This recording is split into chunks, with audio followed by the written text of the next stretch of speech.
Tobin and Leroy back with you here on FM 104.3 WQAM. Your Miami Heat back on the hardwood tonight, taking on the Dallas Mavericks.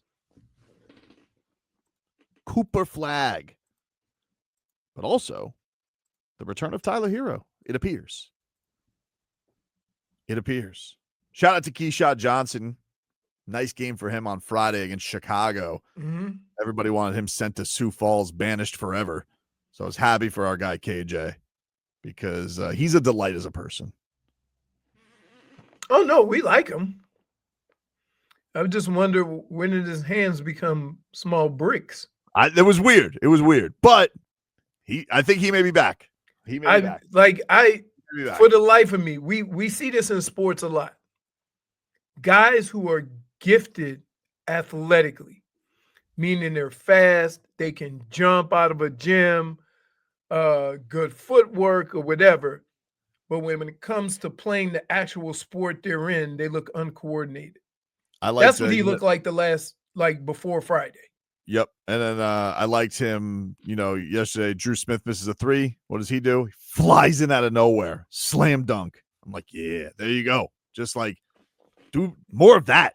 I remember we asked him about, what he puts into his dunks. And I was thinking before Friday, maybe the first thing he should have mentioned was catching the ball. I know. There is no dunk without the ball. He was fully engaged. Great game against Chicago. Nice game in his minutes against the Sixers. And then after the win against the Bulls, Amy Audibert had a request. Just be ourselves, play Miami Heat basketball, Heat culture. It's a real thing over here, so just stay locked in no matter what the score is. We know it's a cup game. We know how much that matters to keep the foot on the gas, and that's what played a part in it.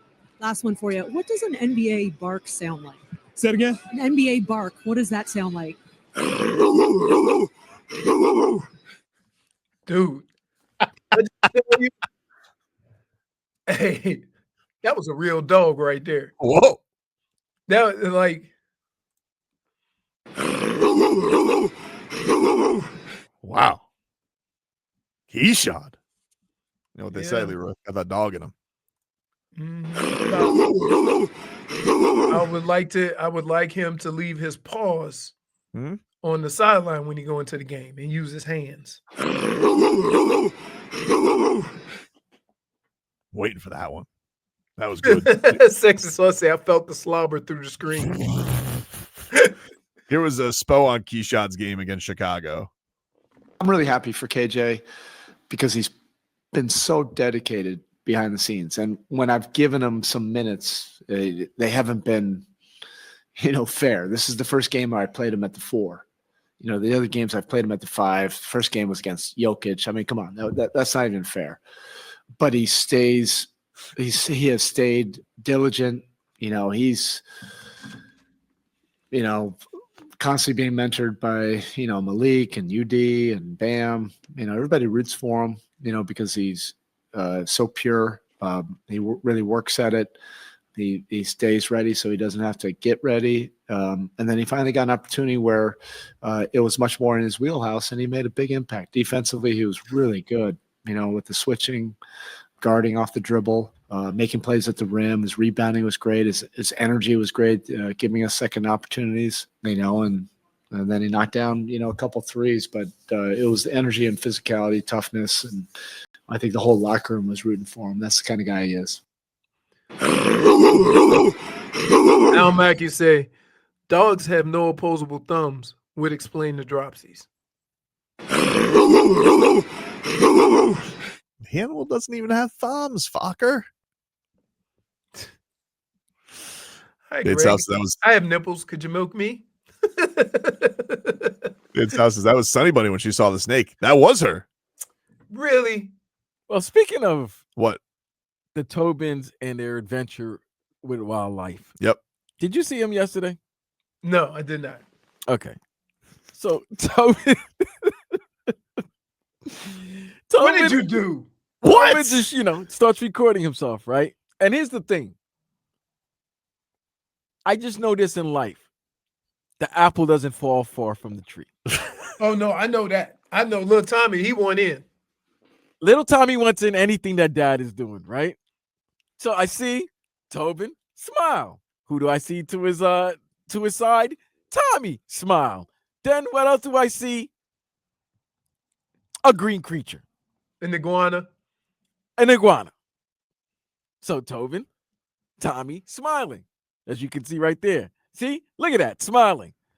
Next scene, Tobin just flings the iguana behind him. He told me to. He's like, throw it over the fence, Dad. And he So did. I no looked it like I was Jokic. I was like, wait, what? What just happened here? This was a nice size iguana too. Wasn't no like little flimsy one. Yeah, well, he was an idiot because he kept trying to run through the fence, which just wasn't what's the word? Animatronically possible. Anatomically possible. I guess, whatever. Yeah. The point is, it's a big word for me, dog. The point is that it's a big word for me, dog. Sonny Bunny was about to tear this thing's face off, and I was like, I don't really want to clean up iguana carcass. You know, I just rather pick him up, let him live. But you know, I need video evidence, you know, because you know now if I tell any story, it needs recording. So well, the snake story needs to be told and needs video so we can verify the size of the snake. But here's the thing, in the difference between the snake story and the iguana story, Sonny Bunny was in danger. I had to save her life, you know. And in this tale, I had to save the iguana's life because that iguana was dead meat. Tate Sauce is animatronic like Chuck E. Cheese.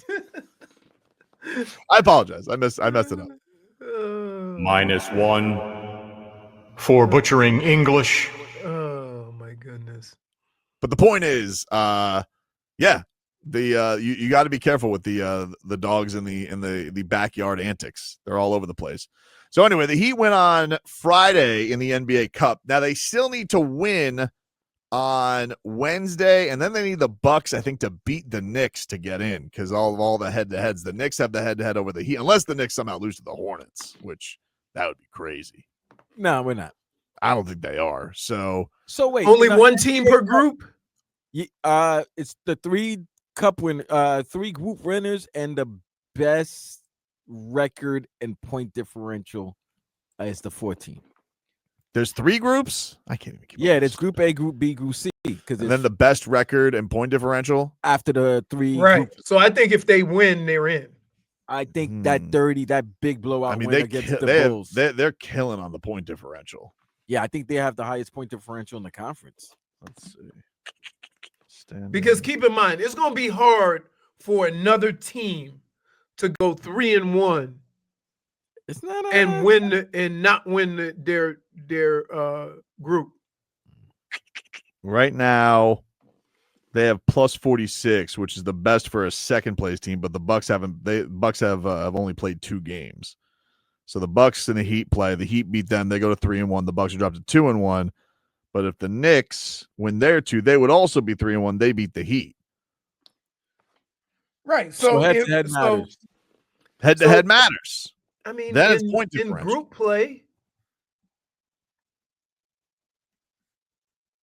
And so if it's the 3 teams and then the highest point differential, right now the highest point differential is Toronto. They're 3-0. They're plus 53, but they would win. So they would win their group. If it would be the second place team of point differential, then it's the Heat. But Cleveland, I guess, could get in there. They're plus 33 right now. Not out of the realm of possibility. And what's their record?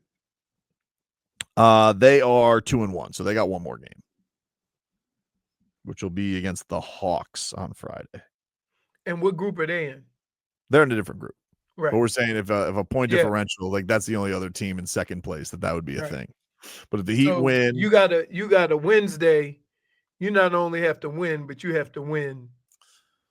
You got to win, and then I mean you'll be in a pretty good spot. You'd love to, and obviously there's no Giannis, so you'd love to put it on. Which, by the way, he's not playing. He's not playing Wednesday. I don't think so. He's out for, a little bit. Doesn't he? Was it like a week or 2? Like I thought he was out for a little bit. Okay, I don't know. You might be right. I thought he was out for like a couple of weeks with that groin injury. Groins don't play. But Giannis does love the NBA Cup, so maybe he's going to make the push back. And he loves Miami. That's true. Florida City's make him happy.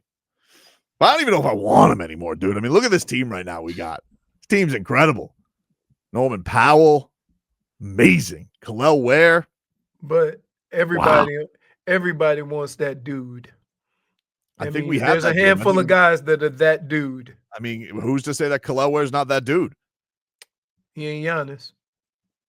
Giannis, as much as I like Kel'el, he ain't Giannis. Long in the tooth. Oh, now Giannis is long in the tooth. Long in the tooth. You know now what I'm saying? Giannis A little is long in the tooth. What is he? 31? 30? Well, you know what's better than the Greek freak?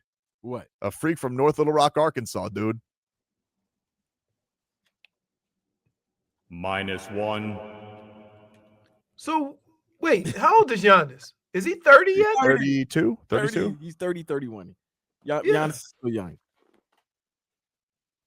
I mean, I don't understand. We call it, like, I heard it in the chat earlier talking about Powell being 32. We extended Jimmy at 33.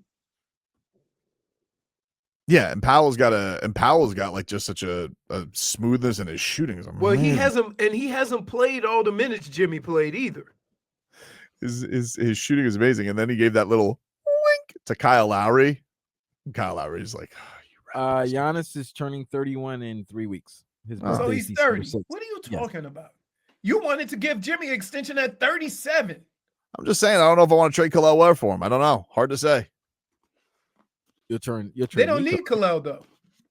What do you mean they don't need Kel'el? They got Miles Turner. Oh, he's talking about Milwaukee. Listen, dude, let me tell you something.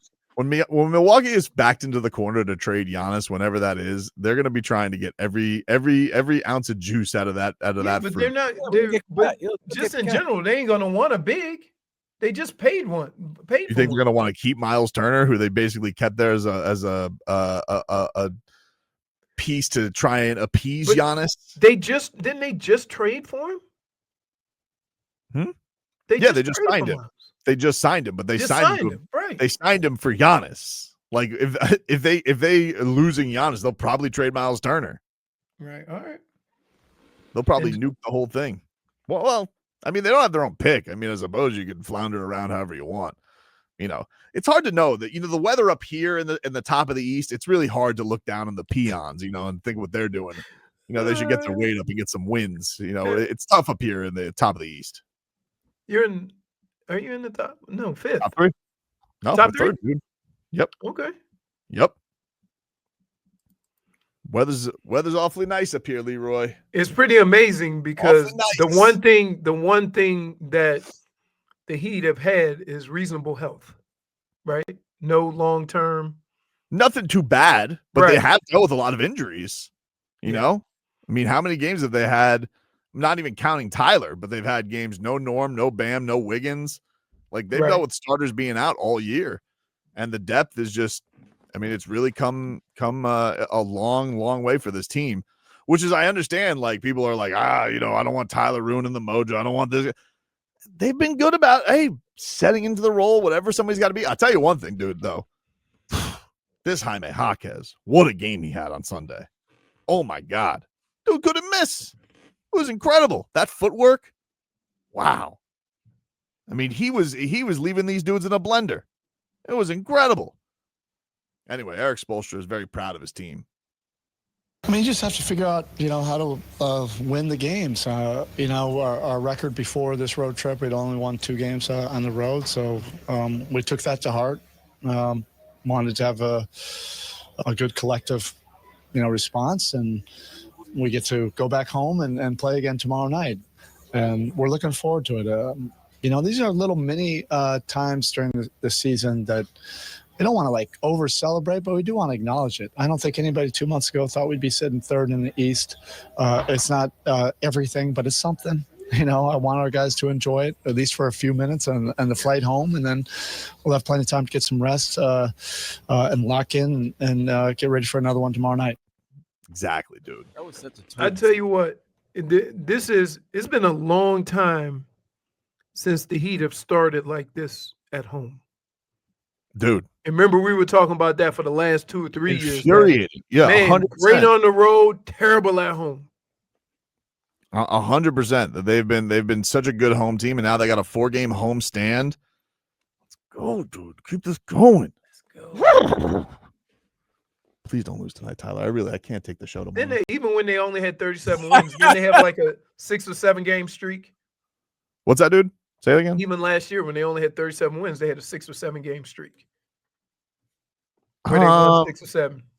I don't remember what their best streak was last year, but they were never this many games over 500 last year. Right. No, that much I know.